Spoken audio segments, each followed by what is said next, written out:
Ticket rates ఎందుకు పెంచాలి అని చాలా మంది అడుగుతూ ఉంటారు. ఒక నిమిషం. Thank you.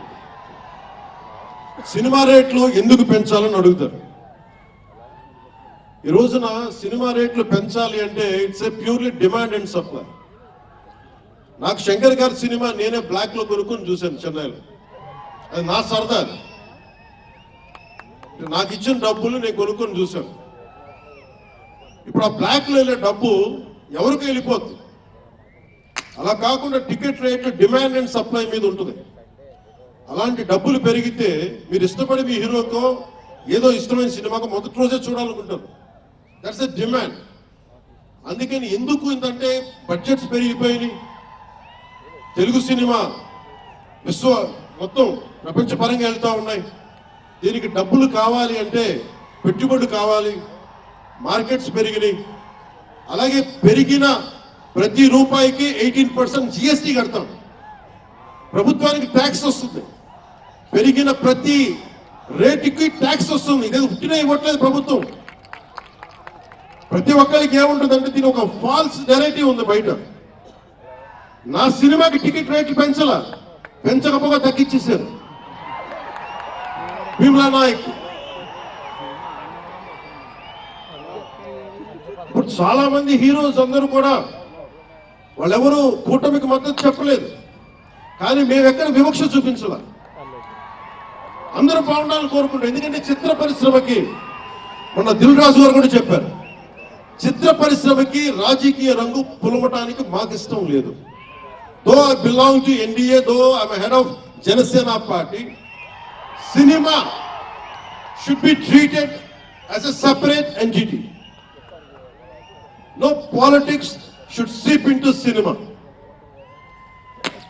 Milton Friedman అనే ఒక ఎకానమిస్ట్ ఒక చిన్నపాటి పెన్సిల్ ఇలా చూపిస్తూ, ఈ పెన్సిల్ ని తయారీకి ఈ కనిపించే టిప్పు ఈ మెటీరియల్, దీని లోపల ఉండే గ్రాఫైట్ ఈ మెటీరియల్, ఇవన్నీ ఒక్కొక్కటి చెప్పుకుంటూ దీనికి వెనక పెన్సిల్ కూడా రబ్బరు, ఇది ఎక్కడి నుంచి వస్తుంది ఇలా చెప్పుకుంటూ వెళ్తా. ఇది ఒక్క ప్రాంతం నుంచి రాలా, అనేక దేశాల నుంచి. గ్రాఫైట్ ఏమో ఎక్కడ వేరే కంట్రీస్ నుంచి. ఈ పెన్సిల్ పెట్టిన మన బ్రాంజ్ రిబ్బన్ అదేమో వేరే చైనా నుంచో లేదంటే ఏషియా నుంచి. ఈ చేసిన వాళ్ళందరూ ఒక మతం కాదు, ఒక కులం కాదు, ఒక దేశం కాదు. ఒక చిన్నపాటి పెన్సిల్కే ఒక రకరకాల వ్యక్తులు, రకరకాల దేశాలు కలిసి రావాలి. అలాంటిది ఇంత సినిమాకి శంకర్ గారు తమిళియన్, మనకి దిల్ రాజు గారు ఫ్రమ్ తెలంగాణ. ఇక్కడ ఒక్కొక్కరిని అడగండి, ఒక్కొక్కరు ఒక్కొక్క రాష్ట్రం నుంచి వస్తారు. బట్ అందరూ కలిసి సినిమాని తీస్తారు, మీకు ఆహ్లాదం కలిగజేస్తారు. ఇప్పుడు మాకుండదు. నేను ఎప్పుడు కూడా నాకు ఇష్టం లేని సమావేదిక ఒకటి శంకర్ గారికి కానీ, దిల్ రాజు గారికి కానీ, తెలుగు చిత్ర పరిశ్రమకు కానీ, భారతీయ చిత్ర పరిశ్రమకు కానీ ఒకటిదే మనం నేర్చుకోవాలి. ఎప్పుడు మనం భారతీయ చిత్ర పరిశ్రమ అనేవాళ్ళం తప్ప లాస్ట్ 90s నుంచి టాలీవుడ్ అని, బాలీవుడ్, కాలీవుడ్, మాలీవుడ్ మనం ఎందుకు ఏప్ చేయాలి వీళ్ళని? Why do we have to ape Hollywood? మనం ఒకప్పుడు మాయాబజార్ లాంటి సినిమాలు తీసిన వాళ్ళం, మూకీలు తీసిన వాళ్ళం. చిత్ర పరిశ్రమ ఒక బెంగాల్లో పరివిడిల్లింది అక్కడ. సో మనం ఎందుకు వీళ్ళని ఫాలో అవ్వాలి? వాళ్ళు హాలీవుడ్ డిసిప్లైన్ ఫాలో అవ్వం, Hollywood method of film making follow అవ్వం, Hollywood method of skill development follow అవ్వం. కానీ ఆ వుడ్ ను అడుగు తీసుకున్నాం మాలీవుడ్. ఇది మటుకు మాన. ఎందుకంటే మనకు ఒక కాళిదాసు ఉన్నాడు, మహా కవులు, కళాకారులు గొప్ప గొప్ప కావ్యాలు రాశారు. సో మన జాతి తాలూకు ప్రాముఖ్యతని సినిమాలే చెప్పగలిగారు. అందుకని హాలీవుడ్ ని అనుకరించడం మానేయాలి. మనదైన సత్తా, మనదైన కథ, మనదైన బలం మనం చూపించాలి విశ్వానికి. అది చూపించకపోతే ఏమవుతుందంటే ఎక్కడ కూర్చొని ఇప్పుడు కాపీ చేద్దామంటే కుదరదు. You have to come with original stories. సహజమైన కథలతో పట్టుకురావాలి. ఆ విధంగా ఉండాలి అంటే ముందు చిత్ర పరిశ్రమలో కూడా చాలా డిసిప్లిన్ రావాలి. సినిమాలు తీసే వాళ్ళు మాట్లాడాలి చిత్ర పరిశ్రమ గురించి. సినిమాలు తీయని వాళ్ళు మాట్లాడకూడదు. సినిమాలు తీయకుండా రాజకీయాలు చేసే వాళ్ళు మాకు నచ్చం. అది ఎన్డీఏ తరపు నుంచి నేను చెప్తా ఉన్నాను. తెలుగు చిత్ర పరిశ్రమ గురించి మాట్లాడాలి అంటే సినిమాలు తీసి దానికి సాధక బాధలు అర్థం చేసుకున్న వాళ్ళే మాట్లాడాలి. మన తెలుగుదేశం, జనసేన, భారతీయ జనతా పార్టీ, ఎన్డీఏ ప్రభుత్వం వారితోనే మాట్లాడతాం, వారితోనే గుర్తిస్తాం.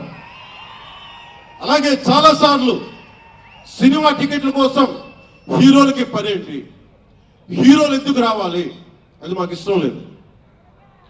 మహా అయితే నిర్మాతలు రండి, ఒక ట్రేడ్ బాడీ రండి, మీ యూనియన్ రండి, మేము అది ఇచ్చేస్తాం.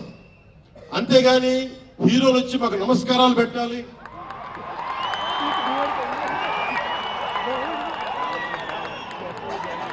అంత ఒక లో లెవెల్ వ్యక్తులం కాదు మేము. దీన్ని ఎక్కడి నుంచి నేర్చుకున్నాం? స్వర్గీయ నటరత్న ఎన్టీ రామారావు గారి దగ్గర నుంచి నేర్చుకున్నాం. మహానటుడు, ఆయన్ని ఎంతమంది విమర్శించినా, కోటా శ్రీనివాసరావు గారు విమర్శించినా, ఆయన ఎప్పుడన్నా యాక్ట్ చేసి ఆయనతో పాటు ఏం బ్రదర్ బాగున్నారని చెప్పి చాలా గుండెలు నిండుగా పలికే వ్యక్తి మహానుభావుడు ఎన్టీ రామారావు. ఇంత తెలుగుదేశం పార్టీ ఎన్టీ రామారావు అన్నిసార్లు ముఖ్యమంత్రిగా ఉన్నప్పుడు కూడా ఎప్పుడు ఘట్టంనేని కృష్ణ గారు కాంగ్రెస్ లో ఉండి కూడా కనిపిస్తే ఇద్దరు ఆప్యాయంగా మాట్లాడుకున్నారు. ఎన్టీ రామారావు గారు ఎప్పుడు వివక్ష చూపించలేదు.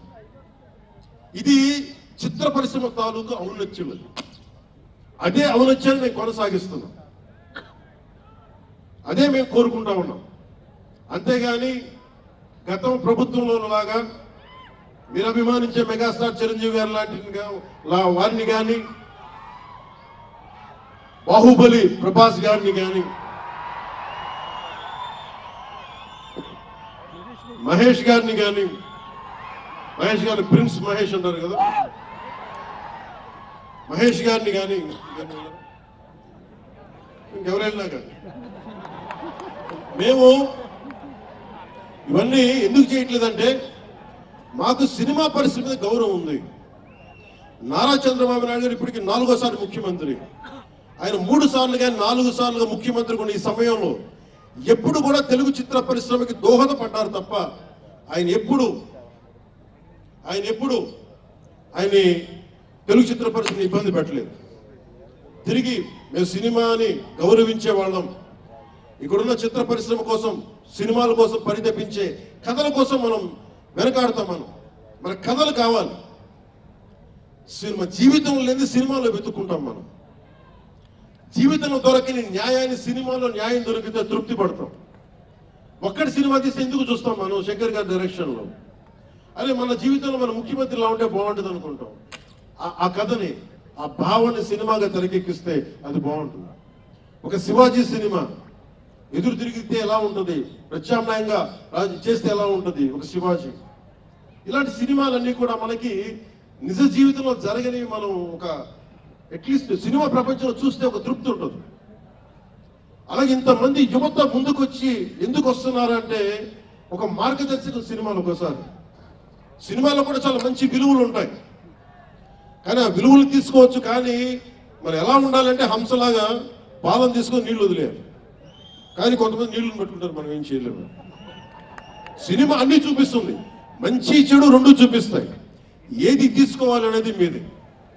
ఉదాహరణకి వకీల్ సాబ్లో ఒక సన్నివేశంలో హీరో దగ్గరికి వచ్చే డైలాగ్ వస్తుంది, ఆర్ యు వర్జిన్ అని చెప్పి ఒక స్త్రీ పాత్రధారిని అడుగుతారు.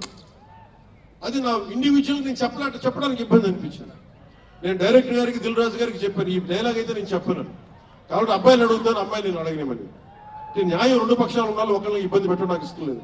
ఇది సర్టెన్ సెన్సిబిలిటీస్ కూడా ఫిలిం టెక్నీషియన్స్ కానీ, డైరెక్టర్స్ కానీ, యాక్టర్స్ కానీ, ఎందుకంటే హీరోలు చాలా పెద్ద ప్రభావం, మీరు దర్శకులు చాలా పెద్ద ప్రభావం, నిర్మాతలు చాలా పెద్ద ప్రభావం చూపిస్తారు. మీరు కేవలం డబ్బులు సంపాదించడమే కాదు, మీరు కొన్ని విలువలు చెప్తారు. ఒక రామ్ చరణ్ కోసం కానీ, ఒక శంకర్ గారి కోసం కానీ, దిల్ రాజు గారి ప్రొడక్షన్ అంటే ఎందుకు ఇంతమంది వస్తారు, ఇన్ని లక్షల మంది ఎందుకు వస్తారంటే ఏదో ఒక కనెక్ట్ ఉంది, దానికి ఒక బంధం ఉంది, దానికి ఏదో ఎదురు చూస్తాం ఒక సినిమా ద్వారా. ఒక RRRకి ఎందుకు అంత పరిగెడతాం సినిమా చూడటానికి, ఏదో ఎదురు చూస్తాం మనం. సో బాధ్యత తెలుగు చిత్ర పరిశ్రమకు కూడా మీరు సమాజాన్ని ఇంకొంచెం విరోధంతో పాటు ఆలోచింపజేసే సినిమాలు ఇవి కూడా రావాలి మనస్ఫూర్తిగా నేను మీ నుంచి ఆశిస్తా ఉన్నాను. మీరు ఎలాంటి సినిమాలు తీసినా ప్రజలకి ఆమోదయోగ్యంగా ఉండే సినిమాలు, ప్రజలకు విలువ నేర్పించే సినిమాలు మరిన్ని రావాలని మనస్ఫూర్తిగా కోరుకుంటూ, ఈరోజు పెరిగిన రేట్లు ఆంధ్రప్రదేశ్ ప్రభుత్వానికి ఆదాయం కూడా కేవలం అది నిర్మాతలకనే అని అనుకోవడానికి పెరిగిన ప్రతి రూపాయికి 18% GST వస్తుంది. అది ప్రజలందరికీ కూడా ఈ సందర్భంగా నేను తెలియజేస్తాను.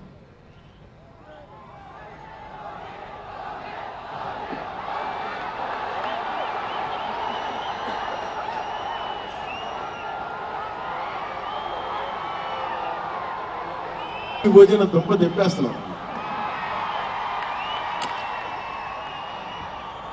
మాట్లాడడం దాని గురించి వేరే మాట్లాడు. డైరెక్టర్ ఇక్కడే ఉన్నారు. 3 సినిమాలు ఉన్నాయి. కాదే మీకు తెలుసు కదా నా ప్రేమ మీకోసం. ఓజీ సినిమా కంటే నా భవిష్యత్తు మీకు ముఖ్యం, నాకు ముఖ్యం మీ భవిష్యత్తు. మీ భవిష్యత్తు కోసం ఉండిపోయాను. అందుకని ప్రత్యేకించి